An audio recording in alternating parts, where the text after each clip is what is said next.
سورۃ طٰہٰ کے بعد ہے سورۃ الانبیاء علیہم الصلاۃ والسلام۔ سورۃ الانبیاء نام سے ہی واضح ہے کہ سورہ مبارکہ میں انبیاء علیہم السلام کا تذکرہ ہوگا۔ چنانچہ انبیاء علیہم السلام کا تذکرہ بھی ہوا اور ان کی دعوت کا بیان بھی ہے۔ ابتدا میں غافل انسان کو جھنجھوڑا گیا ہے کہ قیامت قریب آ گئی ہے اور تم غفلت میں پڑے ہوئے ہو۔ تمہارے پاس اللہ تعالیٰ نے ایک ایسی عظیم کتاب بھیجی ہے جس میں تمہارے لیے نصیحت ہے، اس میں غور کرو اور نصیحت حاصل کرو۔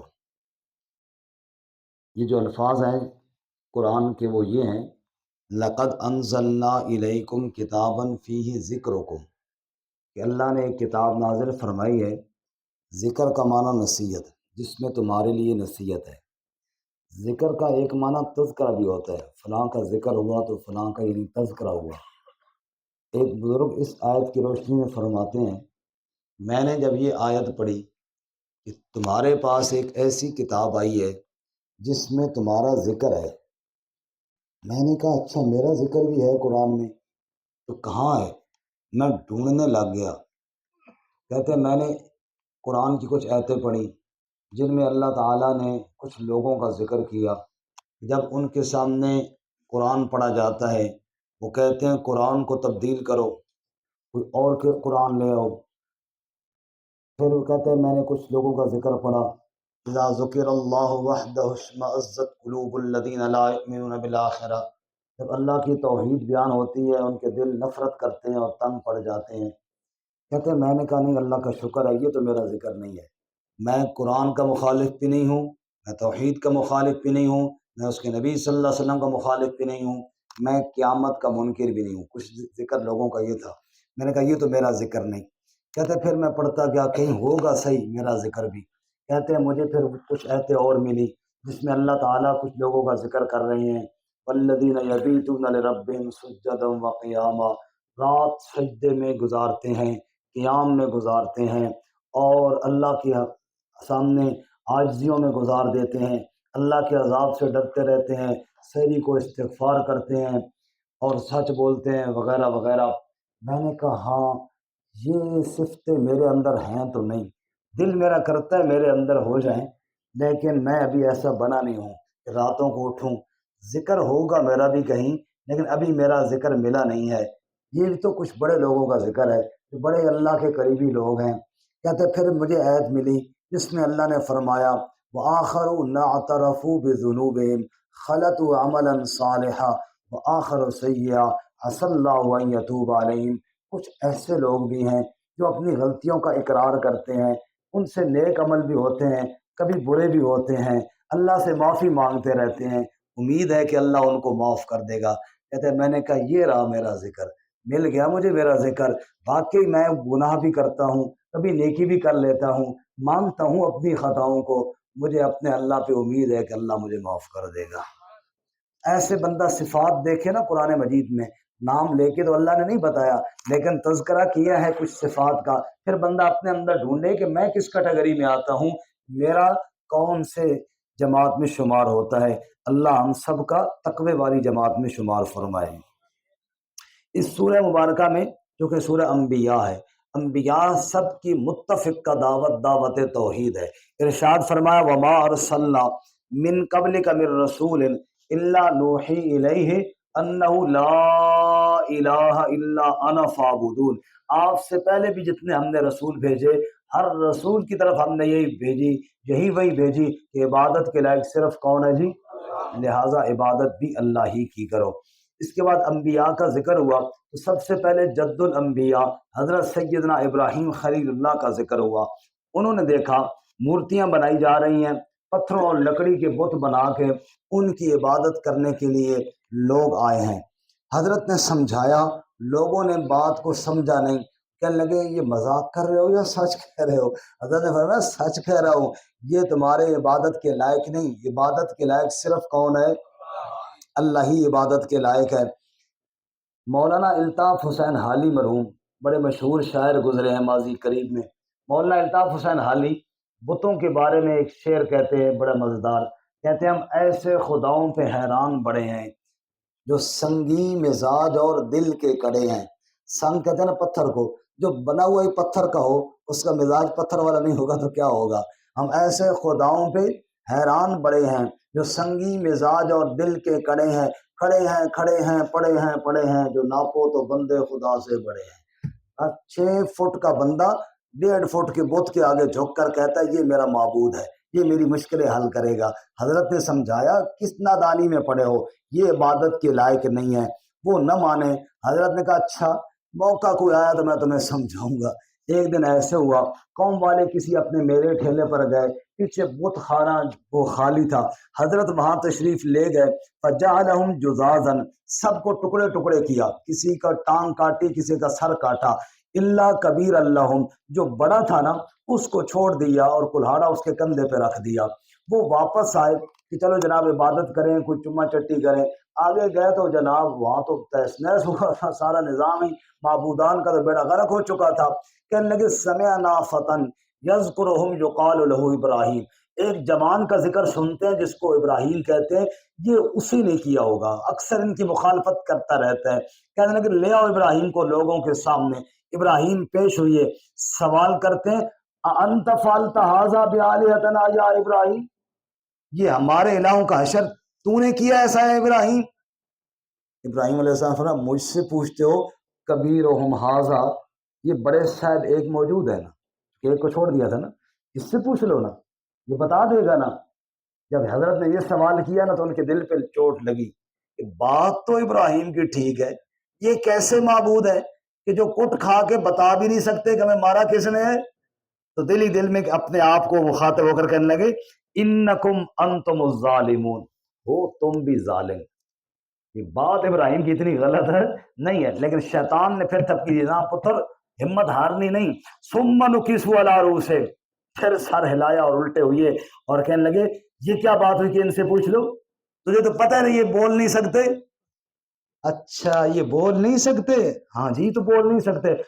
اف لکم ولما تعبدون من دون اللہ، پھر تف ہے تمہارے اوپر، جو مار کھا کے بتا بھی نہیں سکتے وہ تمہارے مشکل کشا بنے ہوئی ہیں، اس رب کو چھوڑ دیا جو پوری کائنات کا خالق ہے۔ انہوں نے کہا یہ تو ابراہیم نے کی ہے، اب ایسے کرو آگ جلاؤ اور ونصروا آلہتکم، اپنے الہوں کی مدد کرو۔ الہ ہوتا ہے کہ اس سے مدد مانگی جاتی ہے یا اس کی مدد کی جاتی ہے؟ الہ سے تو مدد مانگی جاتی ہے نا، اللہ ہمارا معبود ہے، ہمارا الہ ہے، ہم اللہ سے مدد مانگتے ہیں، اللہ ہماری مدد فرماتے ہیں، تو یہ کیسے معبود ہے جن کی مدد مجھے خود کرنی پڑے، اپنی جان بھی سنبھالوں ساتھ اپنے الہ کو بھی سنبھالوں۔ بہرحال آگ جلائی، ابراہیم کو آگ میں ڈالنے لگے۔ قرآن کہتا ہے کلنا یا نار کونی بردم و سلامن علی ابراہیم، ہم نے آگ کو ٹھنڈا کر کے ابراہیم کے لیے سلامتی والا بنا دیا اور ان کے سارے پروگرام کو ناکام کر دیا جی۔ اس کے بعد مختصر لوط علیہ السلام کا ذکر، نوح علیہ السلام کا ذکر، داود اور سلیمان علیہ السلام کا تذکرہ۔ اذ نفشت فی غنم القوم، فیصلہ آیا حضرت داود علیہ السلام کے پاس، ایک آدمی نے کہا جی میری فصل ہے، فلانے آدمی کا ریوڑ اس میں آیا اور تہس نہس کر دیا، سارا فصل برباد ہو گیا، میرا تو وہی نظام تھا، گزارا تھا۔ حضرت نے فرمایا کہ ٹھیک ہے بکریاں اس کو دے دو۔ حضرت سلیمان علیہ السلام داؤد علیہ السلام کے بیٹے تھے اور ابھی عمر میں ظاہر جوان تھے اور چھوٹے تھے کافی، اس درجے پہ تو نہیں پہنچے تھے، لیکن بعض دفعہ اللہ تعالیٰ چھوٹوں کو بھی بات بڑی سمجھا دیتے ہیں۔ حضرت سلیمان علیہ السلام نے فرمایا میں اس کا فیصلہ اس سے اچھا کر سکتا ہوں۔ کہا جی وہ کیسے؟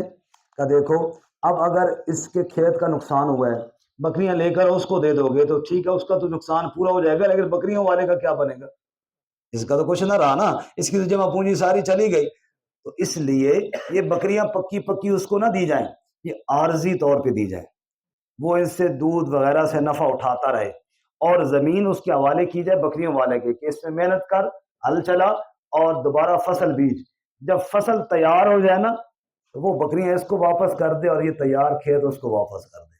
اللہ فرماتے ہیں فَفَهَّمْنَاهَا سلیمان، ہم نے فیصلہ سلیمان کو اچھا سمجھا دیا تھا۔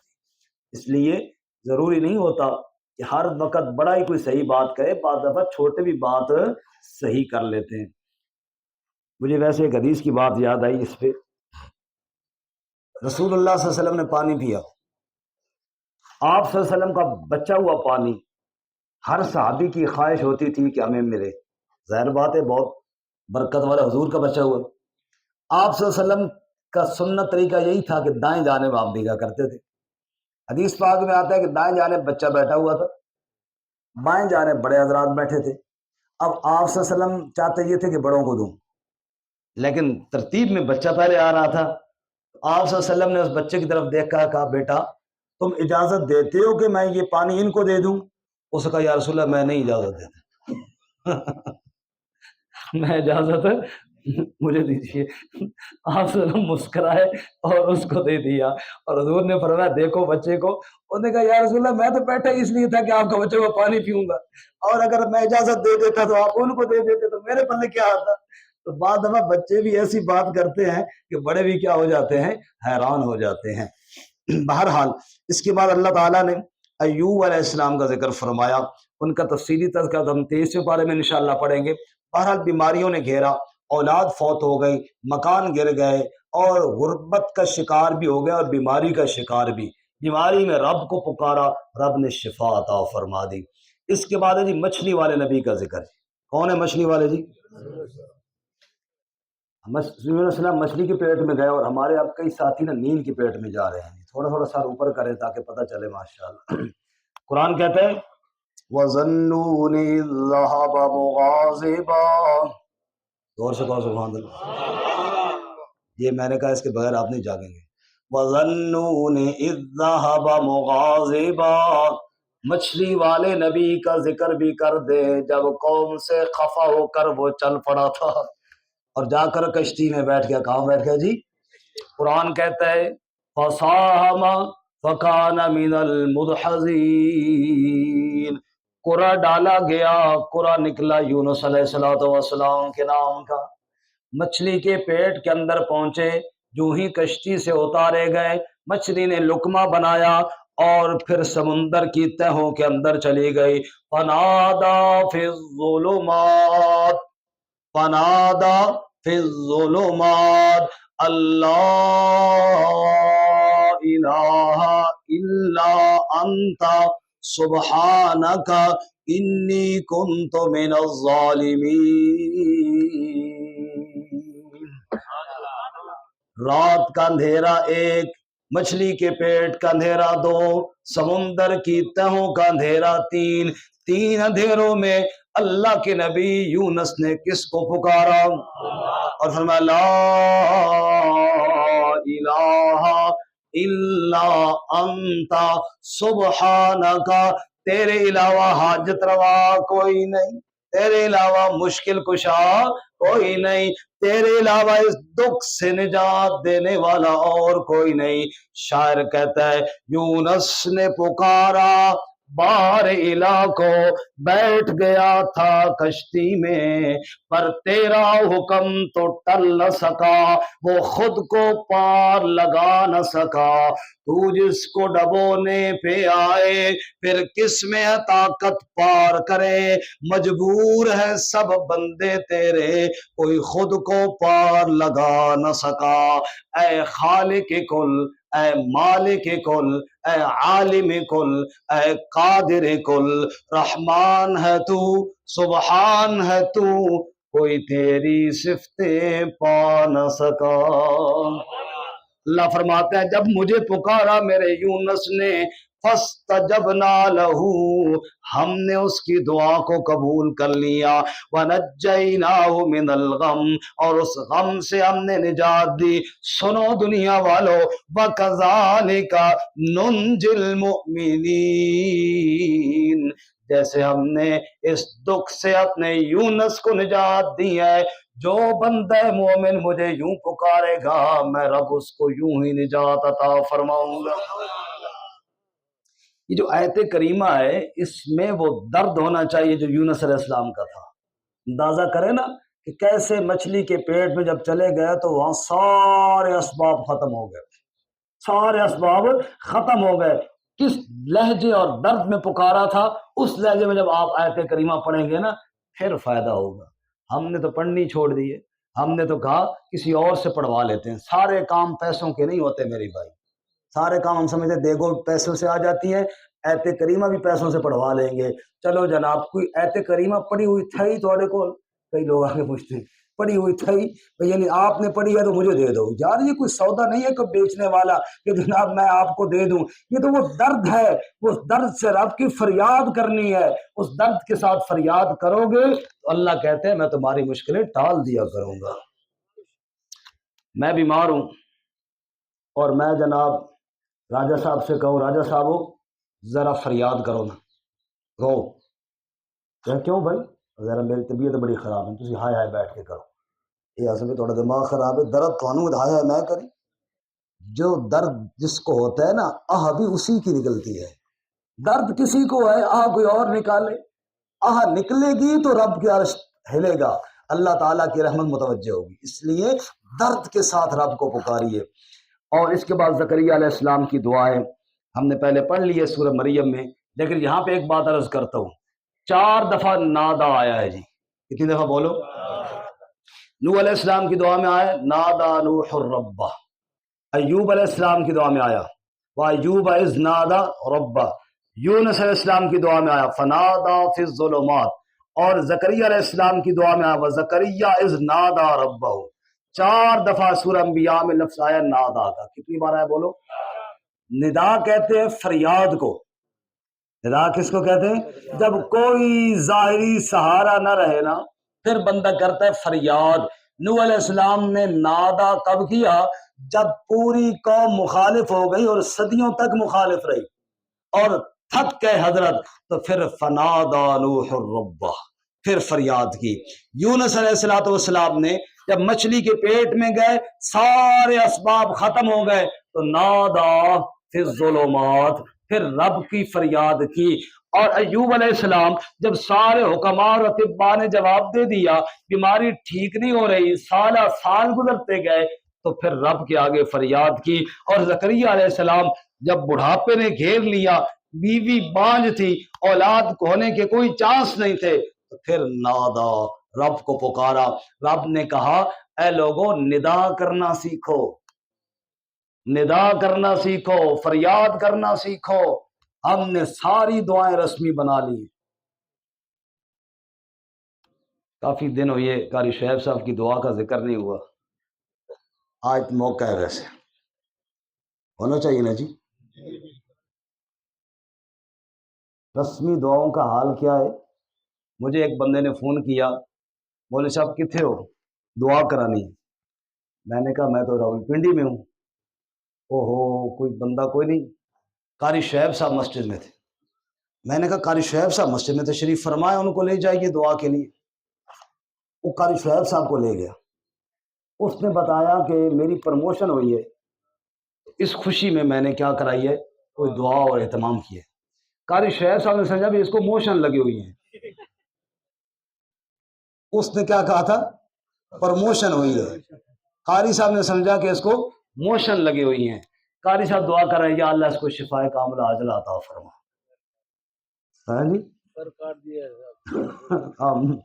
دیے اس کے۔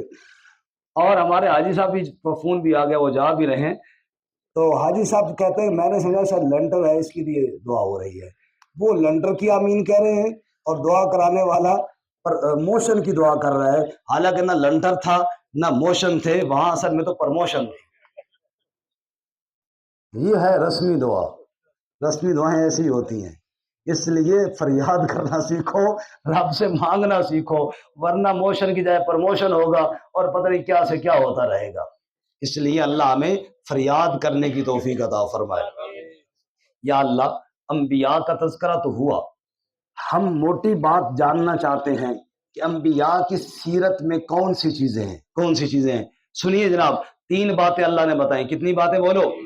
انبیاء کے راہ پہ چلنا چاہتے ہو نا، 3 باتیں یاد رکھو۔ انہم کانوا یسارعون فی الخیرات، پہلی بات میرے نبی نیکی کے کاموں میں دیر نہیں کرتے تھے بلکہ جلدی کیا کرتے تھے۔ دوسری بات وَيَدْعُونَنَا رَغَبًا وَرَهَبًا، میرے سارے انبیاء ہر حال میں مجھے ہی پکارا کرتے تھے۔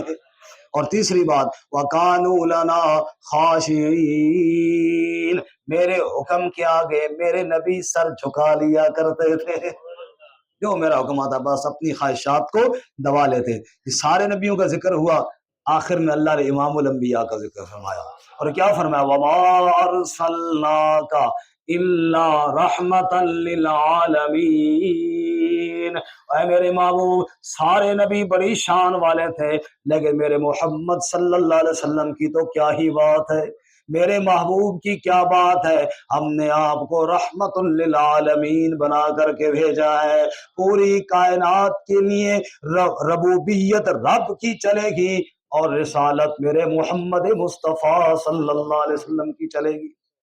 سبحان، چند منٹ اور انتظار کریں۔ سورت کا نام ہے سورت الحج، شروع میں قیامت کا ذکر ہے۔ اے لوگو ڈرو اپنے رب سے، ان زلزلۃ الساعۃ شیء عظیم، قیامت کا زلزلہ بہت سخت ہے، دودھ پیلانے والی مائیں دودھ پیتے بچے کو بھول جائیں گی، حمل والیوں کے حمل گر جائیں گے۔ اے لوگو قیامت سر پہ کھڑی ہے، کتنے نادان لوگ ہیں اللہ کی آیتوں کے ساتھ جھگڑے کر رہے ہیں، نعوذ باللہ، اور بعض ایسے مفاد پرست ہیں، من یعبد اللہ علی حرف، کنارے پر کھڑے ہو کے اللہ کی عبادت کرتے ہیں، دنیا کا فائدہ ملے تو کرتے رہتے ہیں، دنیا کی آزمائش ہے تو چھوڑ کر بھاگ جاتے ہیں۔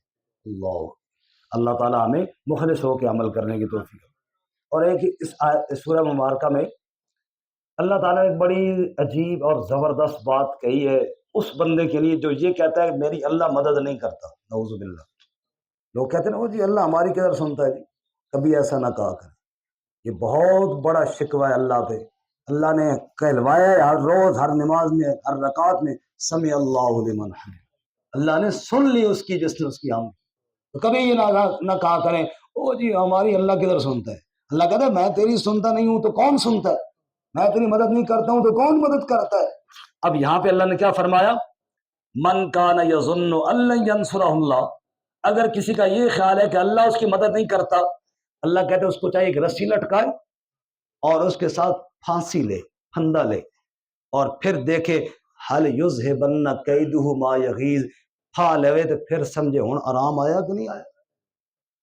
یعنی اللہ تعالیٰ ناراضگی کے اظہار میں فرما رہے ہیں اگر میں نہیں مدد کرتا پھر پھانسی لو، پھا لو، پھر کون مدد کرے گا تیری، پھر اللہ کے علاوہ کوئی مدد کرنے والا نہیں ہے۔ جی اس صورت میں حج کا ذکر ہے، انشاءاللہ آج ہمارا جو جمعے کی نماز کے بعد دورہ ترجمے کا سبق ہے وہ اسی مقام پر ہے، انشاءاللہ اگر کسی کو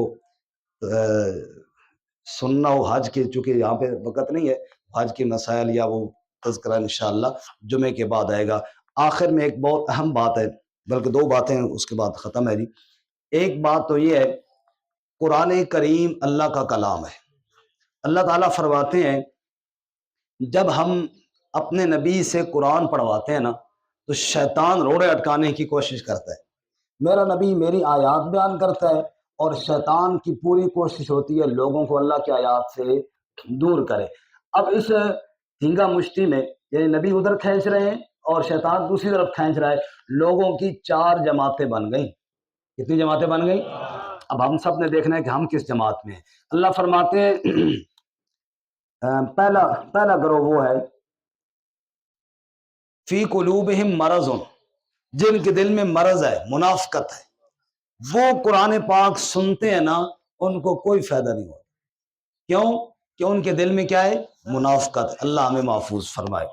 دوسرا طبقہ والقاسیت قلوبہم، منافقت تو نہیں لیکن ان کے دل پتھر ہو چکے ہیں، گناہ کر کر کے خواہشات کے بندے بن چکے ہیں، اللہ کی آیت سن بھی لینا پھر بھی اثر کوئی نہیں ہوتا، وہ دل ان کے سینے میں پتھر کا ٹکڑا پڑا ہے۔ ایک یہ طبقہ ہے۔ تیسرا وہ طبقہ ہے جو کافر ہے، انہوں نے تو سرے سے ماننا ہی نہیں ہے۔ چوتھا وہ طبقہ ہے جو میری آیات سنتے ہیں اور کہتے ہیں انہ الحق من ربک، یہ حق ہے، پھر ایمان لاتے ہیں، فتخبت لہ قلوبہم، رب کے حکم کے آگے ان کے دل جھک جایا کرتے ہیں۔ اللہ ہمیں اس چوتھے طبقے میں شامل فرمائے۔ ایک کافر الحمدللہ ہم نہیں ہیں، ایک منافق الحمدللہ ہم نہیں ہیں۔ یہ جو تیسرا ہے نا، اس میں غور کرنے والی بات ہے کہ گناہ کر کر کے دل پتھر نہ کہیں بن گئے ہوں، کہ واقعی مومن تو ہیں لیکن اللہ کا حکم سن کر عمل کے لیے تیار نہیں ہوتے۔ اللہ کرے ہم اس سے نکل جائیں اور چوتھے میں آ جائیں۔ چوتھا وہ ہے کہ جناب جو سنتے ہیں وہ فوراً عمل کرنے کے لیے تیار ہو جاتے ہیں۔ سورت کی آخر میں، بالکل آخری رکوع میں فرمایا، اور یہ اکثر ہم جب بات کرتے ہیں نا تو خطیب کہتے ہیں بھائی توجہ کرو، دھیان کرو، بھائی توجہ کرو۔ یہاں پہ میں نہیں کہہ رہا توجہ کرو، یہاں پہ اللہ تعالیٰ فرما رہے ہیں توجہ کرو، اس لیے سب متوجہ ہو جائیں۔ کیا فرمایا؟ یا ایھا الناس، اے لوگو، ضرب مثل فاستمعوا لہ، ایک مثال بیان کی جاتی ہے، ذرا توجہ سے سننا۔ کون کہہ رہا توجہ سے سنو؟ سب متوجہ ہے نا جی؟ یا اللہ کون سی مثال؟ ہم سب متوجہ ہیں۔ جواب، اللہ نے فرمایا ان الذین تدعون من دون اللہ لن یخلقوا ذبابا، جن کو تم پکارتے ہو نا اللہ کے علاوہ، وہ ایک مکھی بھی پیدا نہیں کر سکتے، ایک مکھی بھی پیدا والا اجتمعوا لہ، اگرچہ سارے اکٹھے کیوں نہ ہو جائیں، پوری کائنات والے مل کر ایک مکھی بنانا چاہیں تو بنا، جے کر پر مکھی دا بھجے توڑے ساری دنیا چاں لگے، او اوے نہ جڑ سی جے میں جڑیا سی اگے۔ مکھی کا پر ٹوٹ جائے تو کوئی اس کو جوڑ، اللہ فرماتا ہے مکھی بنانا تو دور کی بات ہے، میری بنی ہوئی مکھی کوئی چیز کا ذرہ لے کر اڑ جائے، لا یستنقذوہ منہ، اس سے چھڑوا نہیں سکتے۔ ضعف الطالب والمطلوب، مانگنے والا بھی کمزور ہے، جس سے مانگ رہے ہو وہ بھی کمزور ہے۔ کمزوروں سے نہ مانگو، طاقتور سے مانگو، اور طاقتور صرف کون ہے؟ اللہ تعالیٰ عمل کی توفیق عطا فرمائے۔